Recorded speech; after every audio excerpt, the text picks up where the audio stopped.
So it's hard for us to accept them as something else.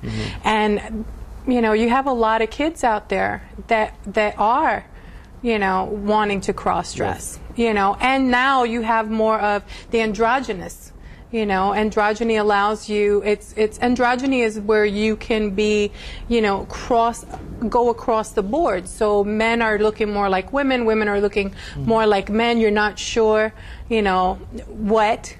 And like we talked about bisexuality and hiding whether you're gay or lesbian and so on. And it was more of the person's comfort. You know, how comfortable are you with your sexuality is how you're going to react to somebody else and their sexuality or their identity or how they want to be dressed.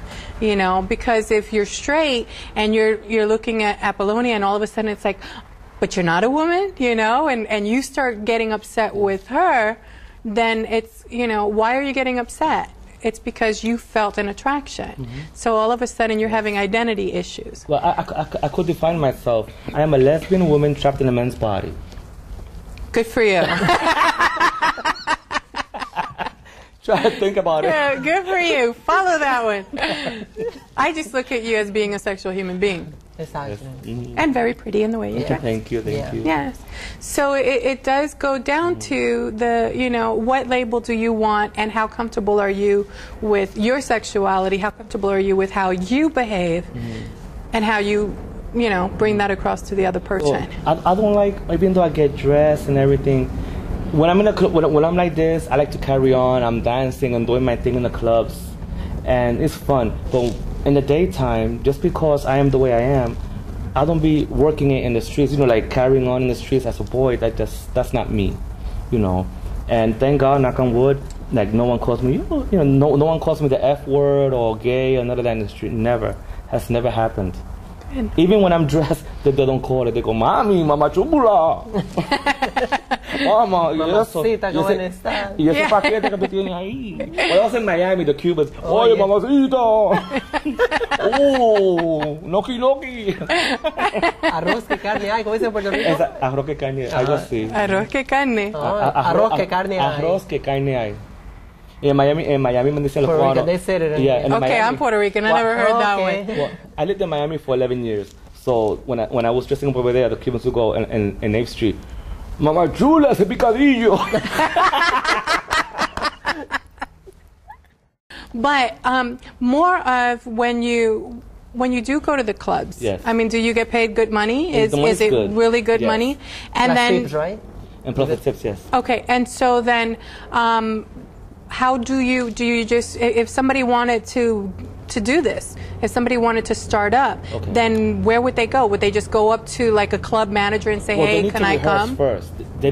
My suggestion is this. This is something that one of my best friends told me. Study the pageant tapes, and not these little club pageants, like the big pageants, continental tapes. Study them. Study the mimic. Study their makeup, their movements. When I first started performing in drag, I was like a butch boy in drag because my mannerism was like so. It was like. So now, but it was masculine in your mannerism. But I've been performing for a while already, so I could just I could let it loose, and it looks more natural on stage. But it's funny though when you see a beautiful boy just in drag for the first time and he goes on stage, he's walking like a thug. What's up? Oh my God! Well, that is because men do carry themselves, even como se sientan, even how they sit. Because most men are like. Where women will turn around and sit more like, you can do it, Giovanna, because you're right there. But women will, cross their legs or put their hands like this, women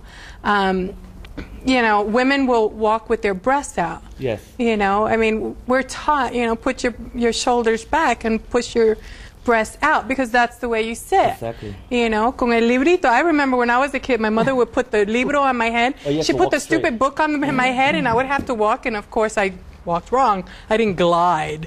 I walked. I did the same thing. When my mother left the house, I used to put on her heels and do the same thing. When she was not home. Oh, when she was not home. When she wasn't home. But no, it is, it is the mannerism so that when you're the important piece of this is that if you are going to be a female impersonator, yes. Or a drag queen or whatever it is that you want to label yourself as, making sure that you study the role, making sure that you look at the persona that you want to take on, a lot of girls because you need the mannerism. A lot of girls say, "Oh, Appolonia, please, can you help me with this?" I'm like, "Fine," and they tell me, "I'm gonna show up at the club dress, and I want you to criticize me." Because it or give you constructive criticism. Yeah. So when I see them, I'm like, okay, you could do this a little bit and this a little bit. And the next thing she comes again and she looks fabulous. She goes, "Oh, Appolonia, I can't believe it. I look so beautiful." Good. So then, if you want to come to Appolonia School, Appolonia Cruz School of Drag Queens and dressing female impersonators. And my slogan started here. I have a slogan. I turn ugly trolls into beautiful trolls. Okay. Okay, just be a troll.